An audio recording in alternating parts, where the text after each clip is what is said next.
Hello friends, and welcome back to the channel.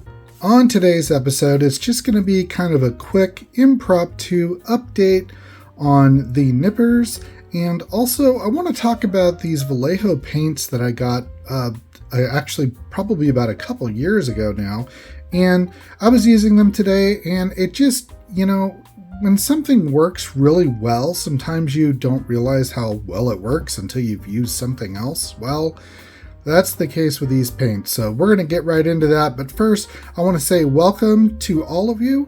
And if you're new here, thanks for tuning in. Please remember to click that subscribe button down below if you wouldn't mind. I would really appreciate it. And to all my current subscribers, thank you so much for all of your support. I really appreciate it. Thank you so much. All right, so I'm going to start off with these DSPIAE Nippers. Now, I did an initial review and unboxing of these a while ago, and I mentioned that I would give you an update, so this is the update. So the nippers, they do work really well, and actually, and I'm not sure why this is, but they actually are working better now than they were when I initially started using them.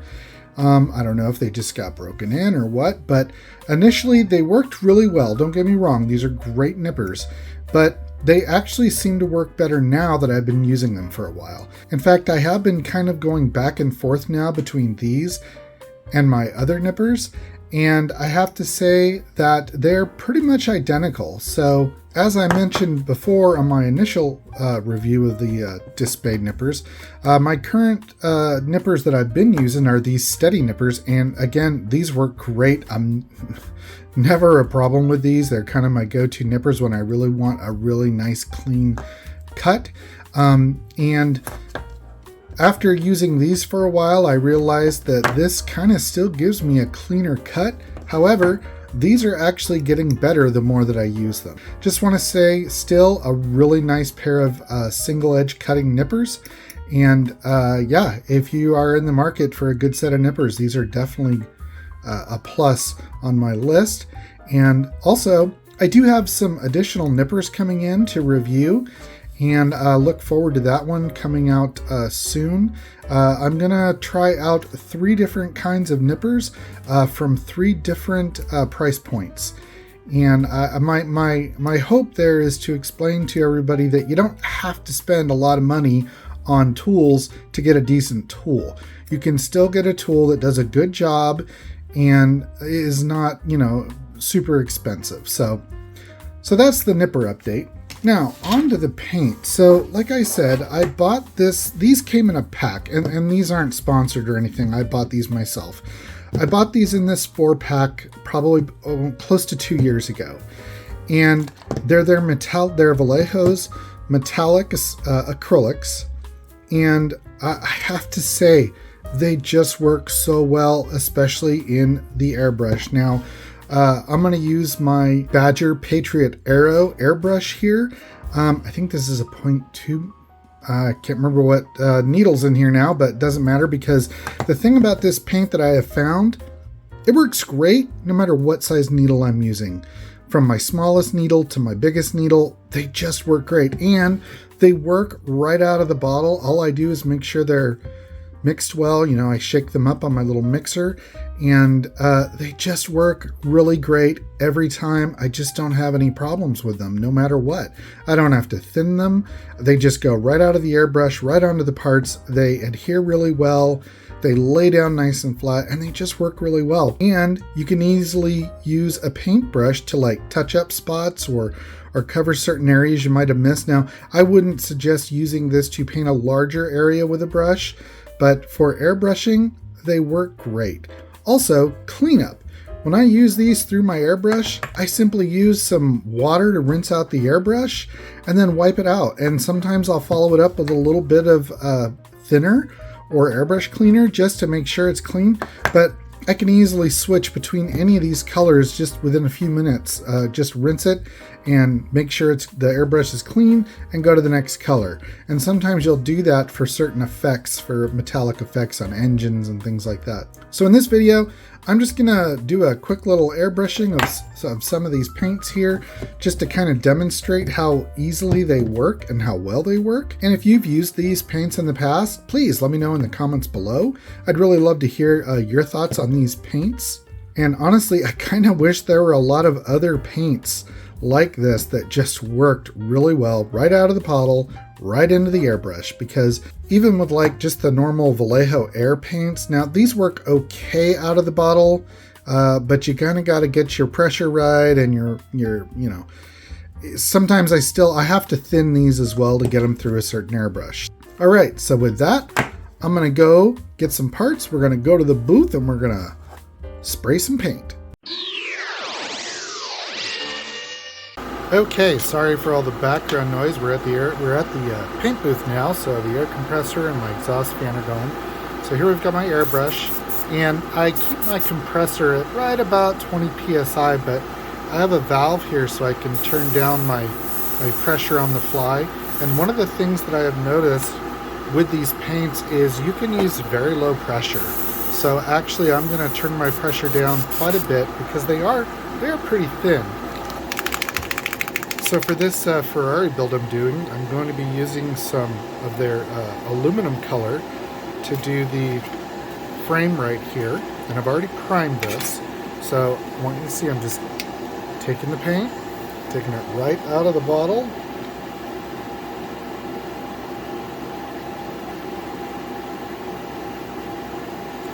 So that's about 9 drops.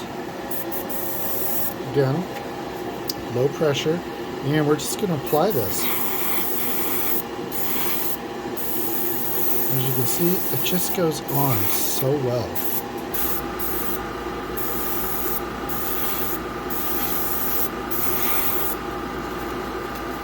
It's, you know, it's really forgiving, and again, just low pressure just works great.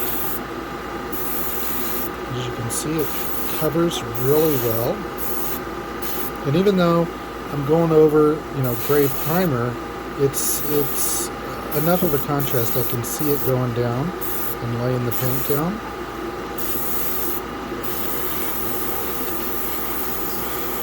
All right, and there we go. That part's done. I'm going to set this aside to dry. Now I used all 10 drops of that paint.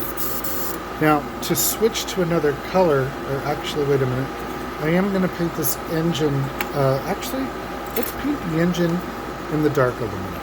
Now, since I was just using the aluminum color in here, I could just add the dark aluminum, but I just want to show you how quick and easy it is to rinse this. So, just got my bowl here, got just a squirt bottle.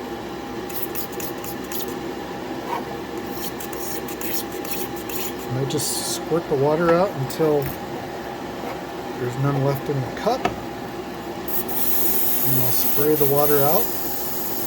Now, you see in the cup, it's pretty clean.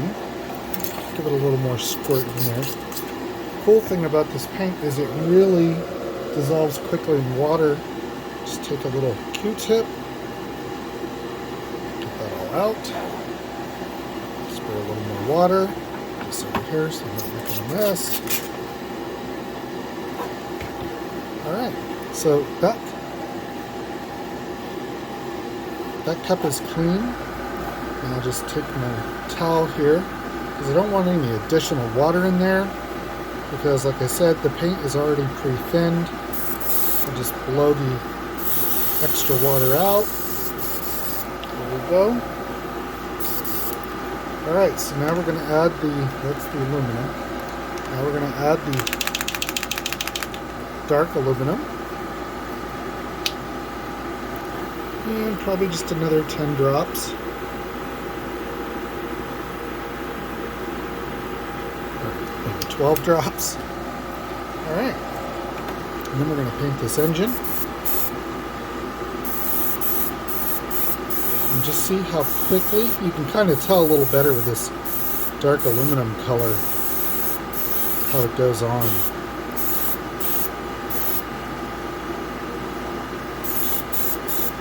Just goes on great. And again, no thinning, no fuss, no mess. Right now I'm just spraying air through here to just kind of dry it a little bit, because I want a little bit of a more coat on that, couple parts there. Alright, and that's done. Okay, so now I'm going to switch up again. Again, let's just rinse this out. You can see the paint's coming out with the water. Okay, let's get a little, just clean that out.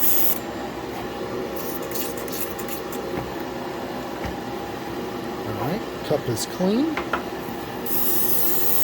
Blow that water through. Pull back the cup right off the brush with my towel here. Alright. Okay, now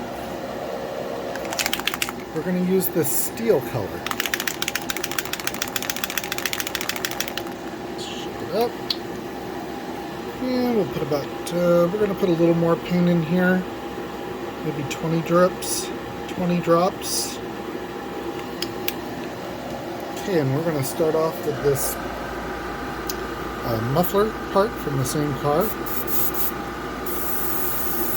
And this is a little darker, more of a natural steel color. And you can see that just goes on super nice. Very nice. Okay, and we'll do the other muffler here.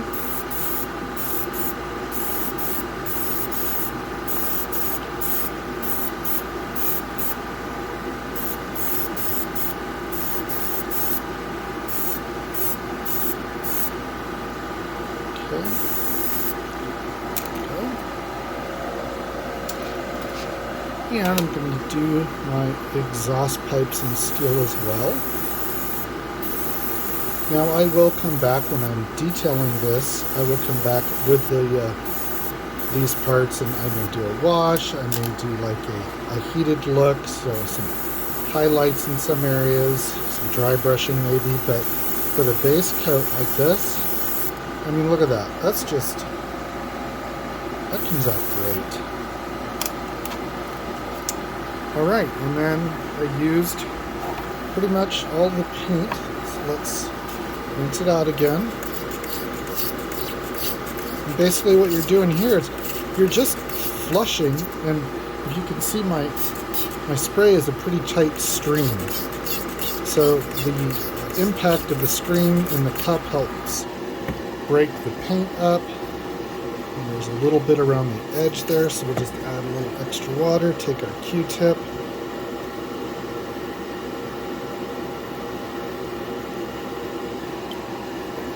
And then rinse it again. Wipe with the towel.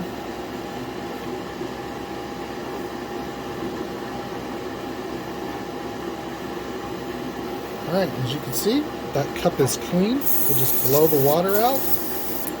And the paintbrush is ready for another color. So just that quick, just that easy. Now, at the end of the day, when I'm done using my airbrush, I will do a little bit better job cleaning it. But just to go in between colors, you can see how quick and easy it is to switch, especially colors that are kind of similar. But even if they're not, as long as you rinse it out real quick before the paint has any time to dry, blow it out. And I'm just using a spray bottle with tap water in it. I mean, you could use distilled water or whatever. But for these Vallejo paints and a lot of the other acrylics, that's really all I need to do. So, also, I might add, this is a really nice airbrush. Badger makes some great airbrushes, and I really like this one. They have another one. This one here, the Sotar 2020 that I use for more detailed work. Love this airbrush. But yeah, this is one of my go-to airbrushes for a lot of the painting that I do. Alright, let's turn off the fans. Alright, so let me clean this up. We'll go back to the bench. Okay, here's a little bonus content. I wasn't really planning on doing this on camera, but I thought, you know, I used my airbrush. I'm done with it for the day. This is what I'm going to do, and I'm going to clean it. So I thought, you know, I might as well film this too. And if it comes out good, I'll include it in the video. If not, you'll never see it. All right. So basically, when I am done with my airbrush for the day, and I try to do this every time I've used my airbrush, I'm done for the day, I always try to do a more deep clean on it. My motto is, if you have a nice tool, take care of it and it will take care of you. So I always clean my airbrushes when I'm done with them. All right, and if you do it all the time, it's not that big a deal. So to clean my airbrushes, I just have a few things I use on a regular basis. I have these are like dental floss. They're like tiny little like pipe cleaners. I use these a lot on the airbrush to clean out inside there when I need to get in there. I have my little dripper here, and then I have a pair of tweezers, and I have my cleaning fluid. Now this is basically just Windex, some alcohol, and a little bit of water, and that's it. That's all that's in here. So basically what I do is I get that opened up and I start to take my airbrush apart. Now on this airbrush you have to take this off, and then I'm going to loosen up the chalk. I'm going to pull this out just a little bit. Now I've already rinsed it out. I want to say also, if you don't rinse this out really well, or you've got a lot of paint caked in there that you can see on the needle, try to get it as clean as you can before you pull the needle out, because otherwise you're just going to run the needle through the packing seal back here that separates this part of the airbrush from this part. The needle goes through there, and if you pull it through and it's full of paint, you can kind of gum up your packing seal there. So I try to make sure that's clean. Pull the needle out and set it aside. Don't poke yourself.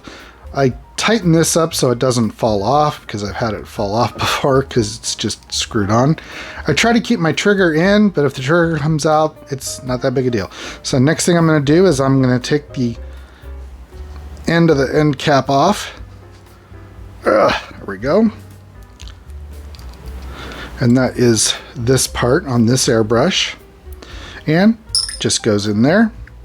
Then I'm going to take this, I'm not sure of the terminology of this, it's kind of the retaining hub, I guess. It holds the needle head in place, so we're going to take that off. Now, when this comes off, you want to be careful you don't, whoops, lose your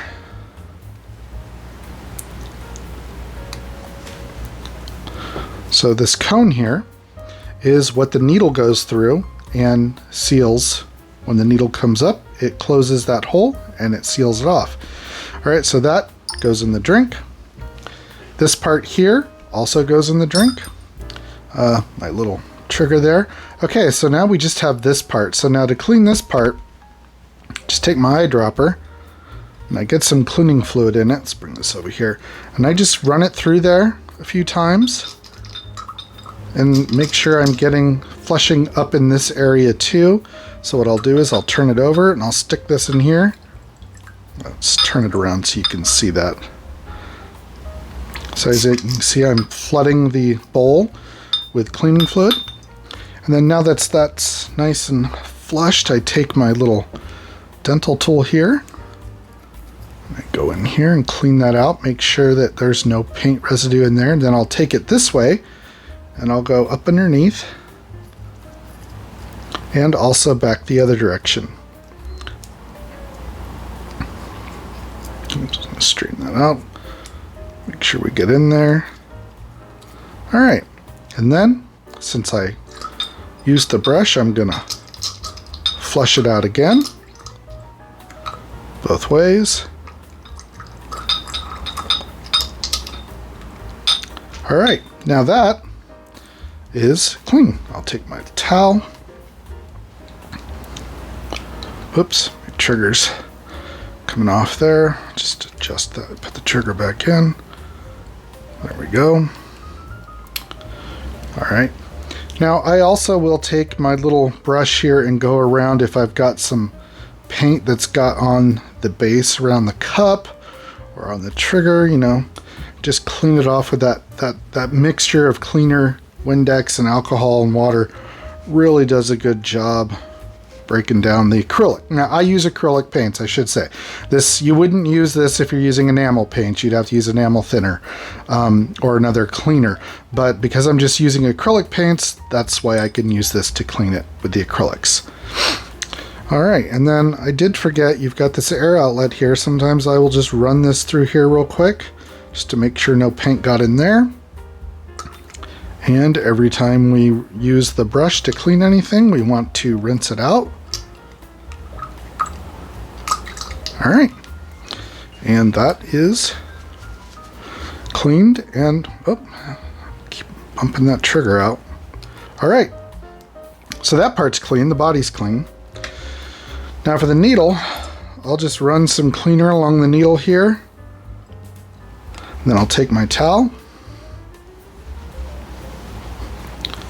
and I'll just make sure that there is no paint on the needle anywhere. And you also want to make sure you clean up in here, because sometimes paint will get near that packing seal in there and it'll get caked on here. You don't want any of that. Now, if I do see there's some extra paint on here, something that doesn't want to come off as easy, I'll take a Q-tip, dip it in the cleaner, and I'll just rub it lightly, and it just breaks it up real quick, and then it comes off. Now if you're using your Q-tip, don't go back and forth when you get up here to this point. This is very sharp. You only want to go one direction, and then I turn the needle as I'm going up, and that'll get that nice and clean. And then we'll wipe it off again, and there we go, our needle is clean. Now for these other parts, so I have my tweezers. Let's grab this first cap. Now the first cap has a bunch of air holes in it. So what I'll do is I'll take my eyedropper and I'll just force some cleaner through there. I'll do it in both directions. So if there is any paint that's gotten in there and dried, it comes clean. If you need to, you can again use your little tool here and get into those little holes, clean it out, and that looks pretty good. So I will rinse it one time, both ways, and then I will dry it. Okay, and that part is done and cleaned. Now let's get the next part. Okay, just take my little brush here, clean through there. All right, and then we'll flush it out. All right, and that part is clean. It's nice and clean, dried off. And then we will get the needle. There we go. Now with the cone on this, I take my dropper and I put it right in the back. And I just flush paint, see if you can see that. Flush paint right out through the needle opening. And if it seems like it's not flowing very well, you can turn it around and just put this on the front of it and force cleaning fluid through there. And then if you still need to, you can take a little brush, just like so. You don't want to force this in too far because you don't want the tip of this to get cracked. If you get it cracked, you're going to get an air leak and you're going to have problems with your airbrush. So we're just going to lightly clean that out. And then once again, we'll flush it out with some cleaner. Okay, go the other direction. All right, then we'll dry that off. And that is clean. So we'll take this and set it aside. And now we just have to reassemble our airbrush and we will be good to go. Now what I do on mine is I loosen this up, I get my needle started. I don't want to push it all the way through like that because I'm going to end up poking my finger, so I leave it so it's not sticking out and I just tighten it up a little bit. But what that does is that holds my trigger in place. So then for this airbrush, we take this part and it just goes on top, fits in there like so. And this is a self-centering design, which I really love this design of airbrush. The other airbrushes, some of the other ones I have are the less expensive ones. This part actually screws onto the body and you have to use a little wrench and they tend to break. This one works really well. So you just want to get that pretty tight. Doesn't have to be super tight. And then we take the other end of the cap and we put it over that. There we go. And then we can undo this. We can push our needle all the way through. Tighten up the chuck.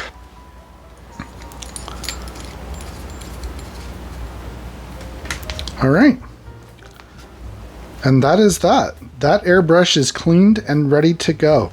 Now, one thing I will do before I actually set it aside, I've already turned off my air pump, otherwise I'd show you, but I'll just put a little bit of thinner or just alcohol in the cup, just a little bit, and I'll spray it through it, get it all out, and then what I'll do is I will loosen the chuck and I'll pull the needle out till I can just see, I don't know if you can see that, but till I can just see the tip of the needle at the inside of the cup.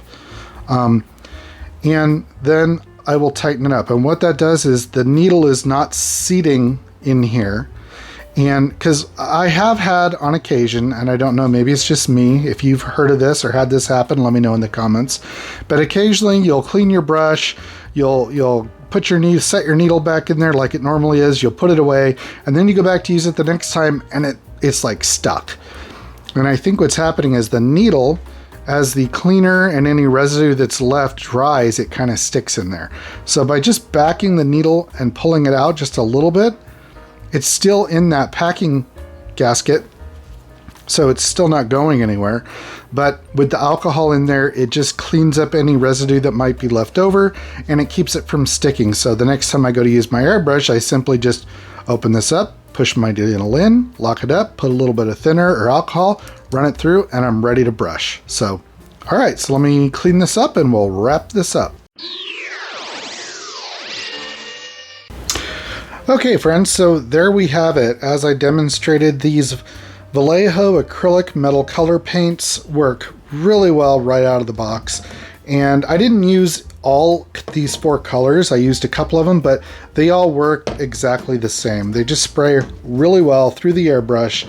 They clean up really well, and I just enjoy using them. So I believe I got these in the 4-pack at Hobby Lobby, so they're readily available. You can find them in a lot of places, and obviously online. I don't remember what I paid for them, but considering you're getting 4 pretty good size, I mean, these are 1.8 fluid ounces of paint in each bottle. That's, you know, it was a good deal.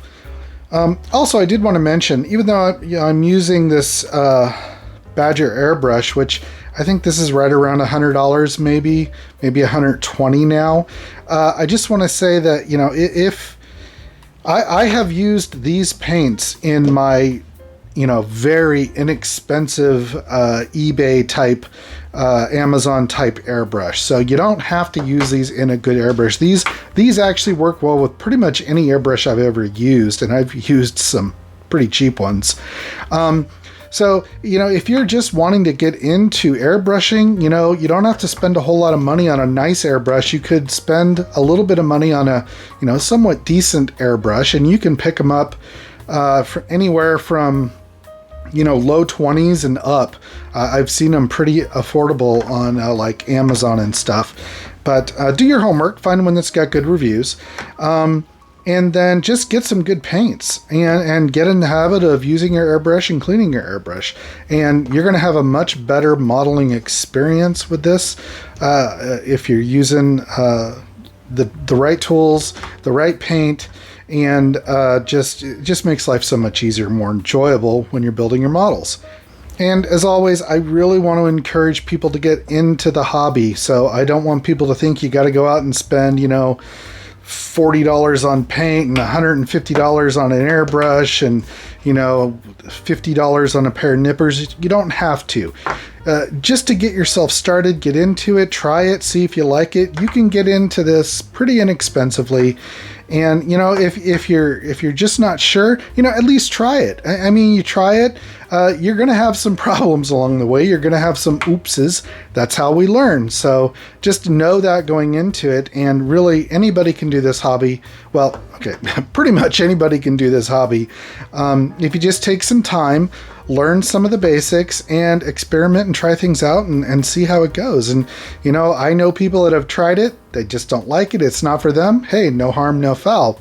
Fortunately, I also know people that I've talked into starting the hobby, and they're just going, you know, full blast, just getting into it and really just embracing it and learning new tricks and new techniques all the time. And that's really exciting for me to see. So I encourage any of you out there considering getting into the hobby, or just if you're in the hobby and you want to start expanding and learning how to airbrush, you know, go for it. Try it out. Give yourself a chance.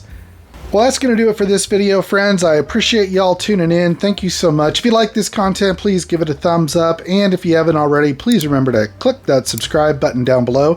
I want to do a little more educational stuff and, you know, some more reviews and things like that this year. And, you know, got a lot more content coming, so please remember to check back in anytime, watch all my old videos. Sometimes I kind of come across them and I'm like, wow, that was my video. Oh my gosh.